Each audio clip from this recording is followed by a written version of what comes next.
Bonjour à tous et à chacun. Ce matin, je suis Wilfried Eriscomvo Ocialas, le porte-parole de la FESIREFA, premier vice-président.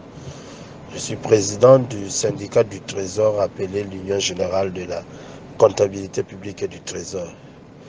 Je vous appelle simplement, je vous envoie cet audio pour vous décrire un peu l'état d'esprit qui caractérise actuellement le bureau vis-à-vis des négociations ouvertes sous les auspices du directeur de cabinet du président de la République et qui aujourd'hui, à notre entendement, piétine.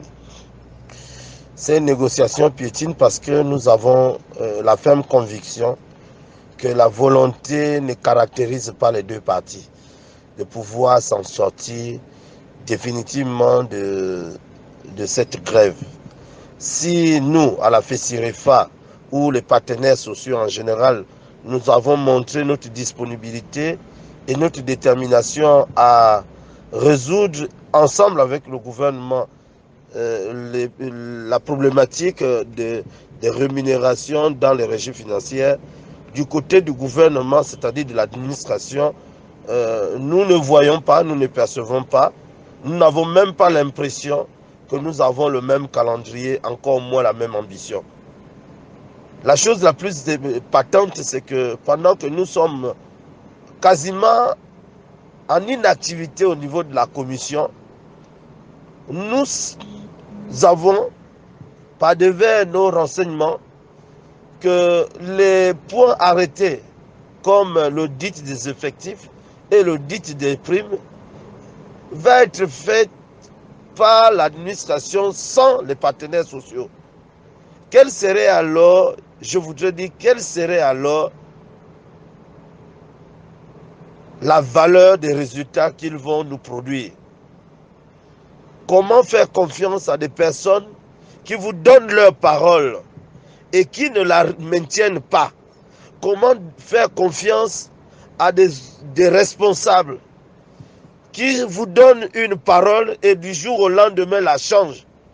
Comment faire confiance à nos responsables quand la franchise des débats n'y est pas, quand à tout moment on vous rappelle lors des négociations que vous êtes non seulement des commissaires, mais sachez que vous êtes aussi avec ceux qui vous dirigent.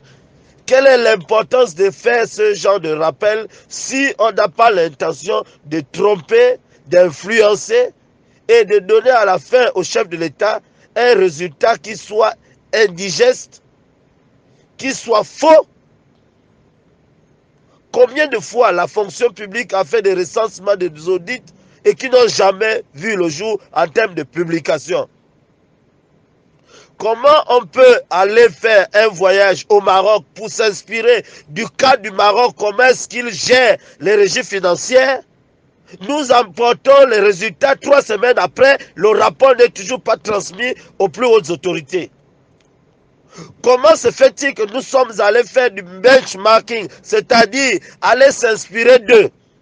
Nous sommes rendus compte qu'au Maroc, c'est 10% des recettes budgétaires qui sont attribuées aux régies financières parce qu'ils ont la responsabilité de travailler pour faire rentrer l'argent dans les caisses de l'État. Comment se fait-il qu'au Gabon, c'est difficile de comprendre cela? Alors que, en 1974, les fonds communs étaient basés sur le même principe. Qu'est-ce qui ne va pas dans notre pays? Qu'est-ce qui ne va pas dans l'administration des régies financières? C'est quoi le plan Oudi caché derrière toutes ces magouilles, ces mascarades? Pourquoi veut-on faire porter le chapeau à la FESIREFA des manquements et des plans machiavéliques que les gens ont contre leur propre pays? Pourquoi sommes-nous dirigés par des personnes qui n'aiment pas le pays? Pourquoi quand vous n'aimez pas le pays, vous voulez amener tout un peuple dans l'abîme?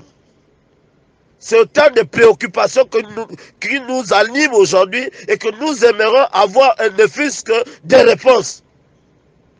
Pourquoi tout le temps faire semblant de résoudre le problème en les déplaçant plutôt que de résoudre définitivement un problème?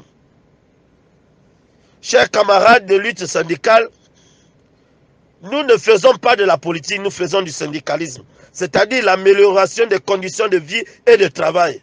Vous ne pouvez pas, ne fût-ce que pour le cas du Trésor, où dans notre pays, il y a une loi sur la protection des données à caractère personnel.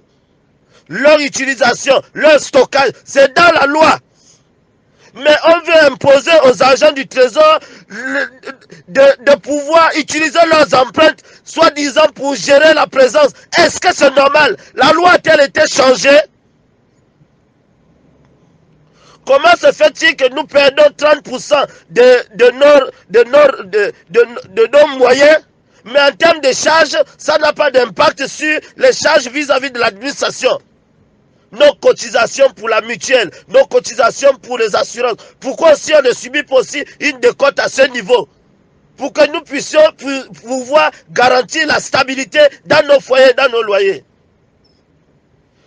Chers camarades, ce coup de gueule a son sens, parce que nous avons l'impression que les gens veulent gagner toujours du temps. On leur avait donné au 31 décembre un mois. On arrive au 31 janvier, les gens ne sont pas prêts à nous payer. Là, nous recommençons encore la même chose. Les arriérés de 2017 ne sont pas payés. On avait pris l'engagement que chaque mois on payait. Le ministre d'État, ministre du Budget, nous a rassuré qu'il a donné instruction au SG de nous payer. Qu'est-ce qui bloque maintenant? Mais enfin, ce pays-là est à nous tous.